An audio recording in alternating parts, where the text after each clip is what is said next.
जय हिंद दोस्तों, स्वागत है आप सभी का एनकेटी एजुकेशन हब के अंदर। दोस्तों मैं पिछले 8 साल से जयपुर के अंदर डिफेंस एकेडमी के बच्चों को पढ़ा रहा हूँ, जिसमें स्पेशली जो बच्चे मेरे से जुड़े हैं वो इंडियन आर्मी, नेवी और एयरफोर्स।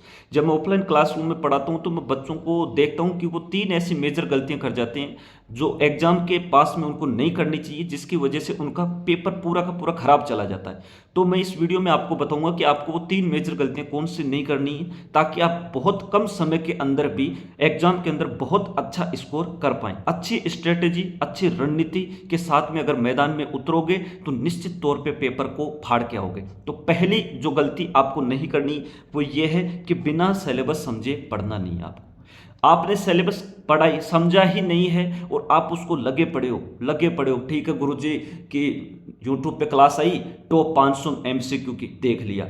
अब साइंस की आई टॉप 500 एमसीक्यू की, वो देख लिए। फिर मैथ के, ऐसे पेपर पास नहीं होगा मेरे दोस्त।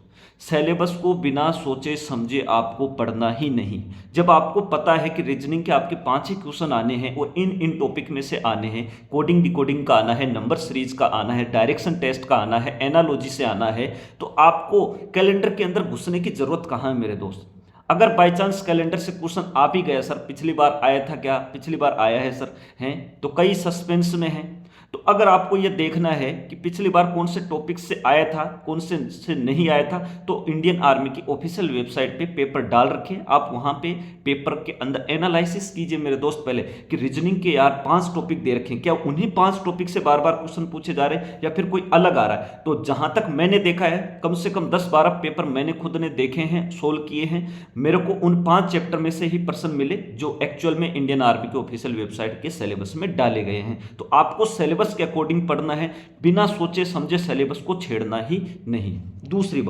दूसरी आपको जो बच्चा मेजर गलती करता है वो पीवाईक्यू नहीं देखता है, वो अपने हिसाब से पढ़ता है, क्योंकि उसको सरल क्वेश्चन चाहिए। वो सोचता है कि बल का मात्रक न्यूटन, इतना ही आना चाहिए उसको। ये नहीं चाहिए कि जब कोई व्यक्ति क्रिकेट मैच के अंदर बॉल को कैच करता है तो न्यूटन की गति का कौन सा नियम लगता है, उसको कंसेप्ट नहीं चाहिए। ठीक, उसको डायरेक्ट चाहिए। ठीक, एकदम बना बनाया माल मटेरियल चाहिए जो यूट्यूब पे पढ़ाते हैं, लोगों को गुमराह कर रहे हैं। ठीक है ना। हाँ, तो आपको पीवाईक्यू देखने कम से कम 3 साल के इंडियन आर्मी की ऑफिशियल वेबसाइट पे डाल दी, आप उनको देखें। और सबसे ज्यादा अभी टाइम है मॉक टेस्ट लगाने का मेरे दोस्त। ज़्यादा से ज़्यादा मॉक टेस्ट लगा, चाहे दिन में 1 लगाओ चाहे 2 लगाओ। गुरुजी हम लगाते तो हैं यूट्यूब पे, गुरुजी करवाते हैं 50 मॉडल पेपर का। अरे वो मॉक टेस्ट नहीं है मेरे भाई, वो मॉक टेस्ट नहीं है। ठीक है, वो 50 क्वेश्चन सोल्व करवा रहे, आप उनके आंसर दे पा रहे हो, वो आपकी प्रैक्टिस है। मॉक टेस्ट वो होता है कि 50 क्वेश्चन का टेस्ट लिया गया आपका और आप उन 50 क्वेश्चन को कैसे हैंडल किए, 60 मिनट में आप 1 घंटे में उस पेपर को अटेंड कर पाए या नहीं कर पाए। दूसरी बात, आप जो है उसमें कौन सा सेक्शन आपका वीक है, कौन सा मजबूत है, उसके ऊपर ध्यान दो। यूट्यूब के ऊपर जो 50 पेपर का मॉडल पेपर करवा रहे हैं उससे कुछ नहीं होगा। ठीक, तो पीवाईक्यू देखो 3 साल के। दूसरा, मॉक टेस्ट ज़्यादा से ज़्यादा लगो। अगला तीसरा जो सबसे महत्वपूर्ण मुद्दा है, टाइम मैनेजमेंट का होना चाहिए। सर हमें चीज़ें तो सारी आ रही, मैथ भी हम कर लेते हैं, रीजनिंग भी कर ले रहे हैं, साइंस भी कर ले रहे हैं, जीके भी कर ले, लेकिन सर टाइम मैनेजमेंट नहीं हो रहा। हम 1 घंटे में पूरे 50 क्वेश्चन अटेंड ही नहीं कर पा रहे। तो टाइम मैनेजमेंट कहाँ से होगा? टाइम मैनेजमेंट होगा मॉक टेस्ट से। और मॉक टेस्ट आपको जहाँ जितनी ज़्यादा कोशिश कर सको ऑनलाइन दो, क्योंकि एग्जाम मेरे भाई ऑनलाइन मोड पर है। ऑनलाइन मोड पर एग्जाम है तो आपको मॉक टेस्ट ऑनलाइन ही देने हैं। ऑनलाइन मॉक टेस्ट आप किसी का भी दे सकते हो, जैसे वाईफाई स्टडी है, टेक्स्ट बुक है, आरडब्ल्यू है, आर्मी स्टडी, खूब सारे चैनल है, किसी के ऊपर भी आप मॉक टेस्ट दो और प्रैक्टिस करो। ये मत मानो कि वो क्वेश्चन परीक्षा में आएगा, परीक्षा में आए ऐसा कोई जरूरी नहीं। आपको प्रैक्टिस करनी, आपको कितना आ रहा है, आपका टाइम मैनेजमेंट हो रहा है कि नहीं हो रहा, आपका जीके में वीकनेस आ रही है या रीजनिंग में वीकनेस आ रही है, मैथमेटिक्स में वीकनेस आ रही है, उस चीज को देखो दोस्त। उसके बाद में वहां से पता लगेगा यार मैथमेटिक्स में मेरा एसआई सीआई चक्रवर्ती ब्याज साधन ब्याज का क्वेश्चन सही नहीं हो रहा, तो आप उसको पढ़ो, फिर बाकी टॉपिक्स को मत पढ़ो। ठीक, क्योंकि समय बहुत कम है, तो इसका विशेष ध्यान रखें। दूसरा सर, इस बार 2026 के पेपर का लेवल क्या रहेगा वो भी बता दो। तो पेपर का लेवल सेम टू सेम पिछले वाले की तरह, मैथ बिल्कुल आसान आएगी, आपकी स्पीड होनी चाहिए, आसान आएगी। लेकिन अगर स्पीड नहीं है तो आप मैथ के अंदर मात खा जाओगे। आसान आएगी लेकिन स्पीड रखनी है मेरे दो।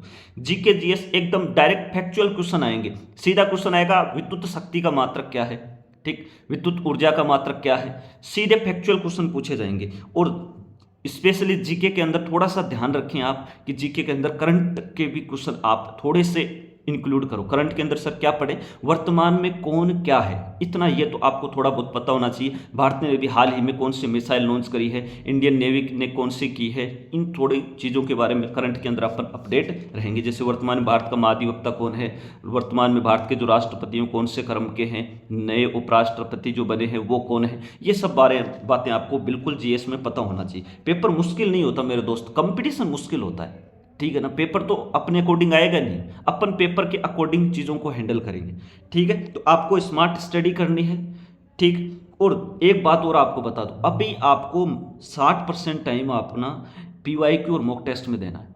अगर आप 6 घंटे पढ़ रहे हो तो मेरे दोस्त कम से कम 2 से ढाई घंटे आपको पीवाईक्यू प्लस मॉक टेस्ट को देने हैं। 20% अपना टाइम आपको इंपॉर्टेंट टॉपिक्स को देना है, 10% टाइम आपको रिवीजन में देना है। उसके बाद में अगर आपके पास समय बच जाए तो फिर आप यूट्यूब पे क्लास लो, कहीं पे भी लो, लेकिन अपने स्तर पे पहले ज़्यादा पढ़ो। यूट्यूब वाली चीज़ें आपको कम याद रहेंगी, यूट्यूब से देखा हुआ वही याद रहता है जो आपको वास्तव के अंदर पहले से पढ़ा हुआ है। अपनी खुद की चीज़ पढ़ी हुई यूट्यूब पे याद रहती है। आप आज यूट्यूब के अंदर कोई टॉपिक पढ़ लो, जैसे मान लो कि आप सिंधु घाटी सभ्यता पढ़े, अगर आपको पढ़ी हुई ना तो तुरंत याद हो जाएगी, लेकिन नहीं पढ़ी हुई तो यूट्यूब पे देखते रहोगे जब तक याद रहेगी, उसके बाद में भूल जाओगे, ठीक है। तो इन चीज़ों का विशेष ध्यान रखें। आगे मैं एक नेक्स्ट वीडियो आपके लिए लेके आऊँगा कि आपको अभी 2026 के अंदर अगर वर्दी चाहिए तो आगे और क्या रणनीति हम अपनाएं। मैं खुद यूट्यूब पे देखो 10-10 मिनट के आपको वीडियो बता रहा हूँ, जिसके अंदर 10 मिनट के अंदर, जैसे मैथ के अंदर SICI के अंदर 10 मिनट को कंप्लीट कर दिया DPP बना के, बच्चों को 10 मिनट में एक बार शॉर्ट रिवीजन करवा दिया, पाचन तंत्र का शॉर्ट रिवीजन करवा दिया, इस प्रकार से, ठीक। इस प्रकार से अपन पढ़ेंगे अच्छी स्ट्रेटेजी के साथ में, क्योंकि अपने पास समय नहीं है अब 1-1 घंटे वीडियो देखने का। तो 10-10 मिनट के अंदर मैं कवर करने की कोशिश कर रहा हूँ पूरे चैप्टर का। तो आप चैनल पे विश्वास जता सकते हैं और आप आराम से वीडियो देख सकते हैं। मैं तो आपको बोलूंगा नहीं कि आप देखो, सब्सक्राइब करो, कुछ भी करो, ठीक, लेकिन आपकी मर्जी है, बेस्ट स्ट्रेटेजी आपको अपनानी है, ठीक है। आज के लिए इतना ही, मिलते हैं नेक्स्ट वीडियो में। जय हिंद, जय भारत, वंदे मातरम।